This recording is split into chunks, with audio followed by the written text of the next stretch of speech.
Nous avons décidé de mesures puissantes pour répondre aux aspirations des Français et pour apaiser. Parce que l'État se doit d'être exemplaire, tous les produits en plastique jetables seront bannis de l'administration à compter de l'année prochaine. Je souhaite également que nous fixions un objectif de 100% de plastique recyclé. Nous avons lancé avec succès une démarche nationale pour améliorer l'information sur la qualité nutritionnelle des aliments et développer l'utilisation de Nutri-Score dans l'étiquetage des aliments.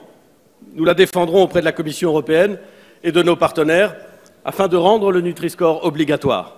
Avec la ministre du Travail, Muriel Pénicaud, nous présenterons la réforme mardi prochain, le 18 juin.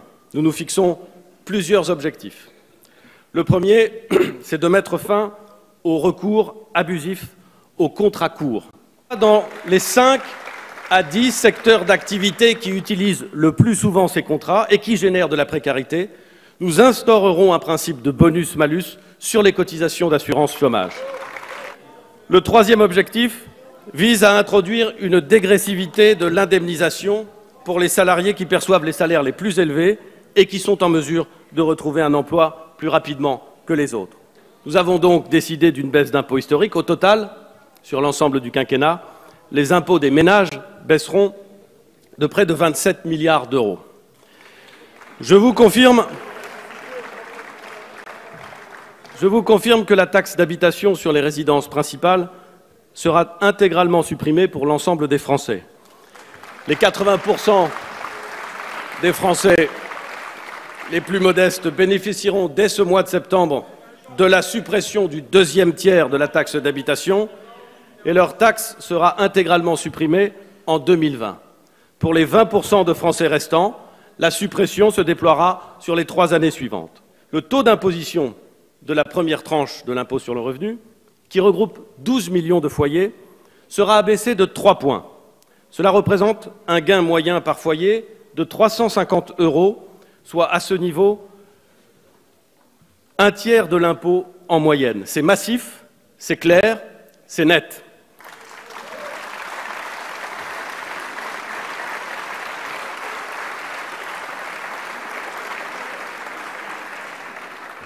Les 5 millions de foyers de la tranche suivante bénéficieront d'un gain moyen de 180 €. L'effet de cette réforme pour les tranches suivantes sera neutralisé. Logement, travail, fin de mois, garde d'enfants, tout est plus difficile quand on est seul.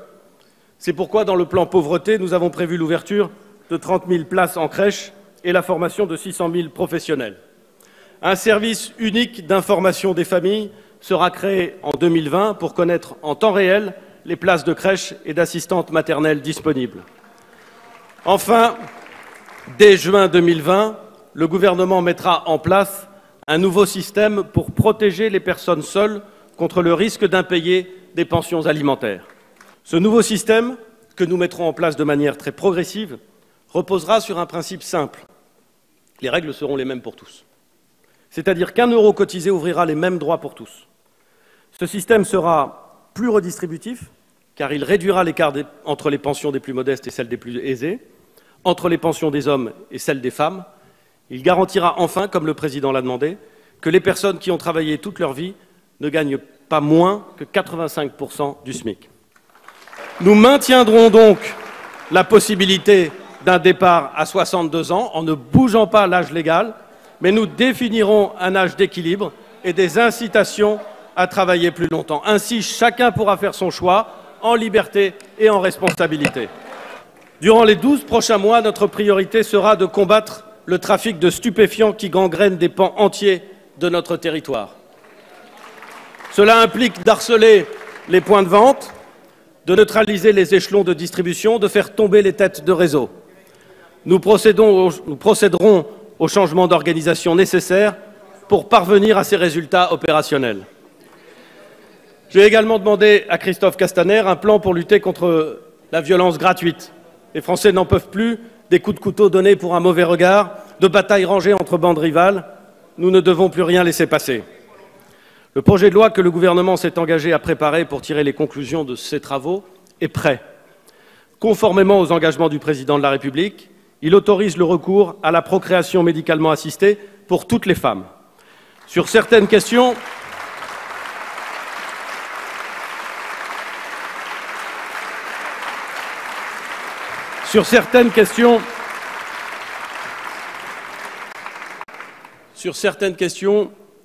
comme l'accès aux origines, le régime de filiation en cas de PMA avec tiers donneur, plusieurs options sont possibles. Et le gouvernement a retenu celle qui lui semblait le plus à même ou les plus à même de permettre un débat apaisé. Le projet de loi sera adopté en Conseil des ministres fin juillet et pourra être débattu au Parlement dès la fin septembre, juste avant la discussion budgétaire. La garde des Sceaux est prête à présenter dès ce mois-ci 3 nouveaux textes en Conseil des ministres. Ces textes reprennent le cœur des engagements du Président de la République, y compris l'inscription de la lutte contre le changement climatique à l'article 1er de notre Constitution.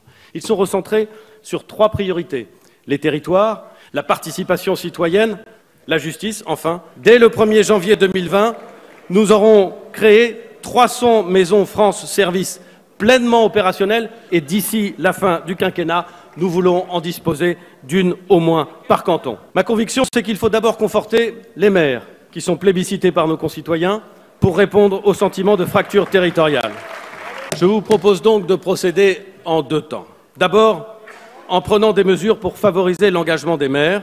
Elles seront rassemblées dans un projet de loi que le gouvernement présentera dès le mois de juillet et que je proposerai au Sénat d'examiner dès la rentrée.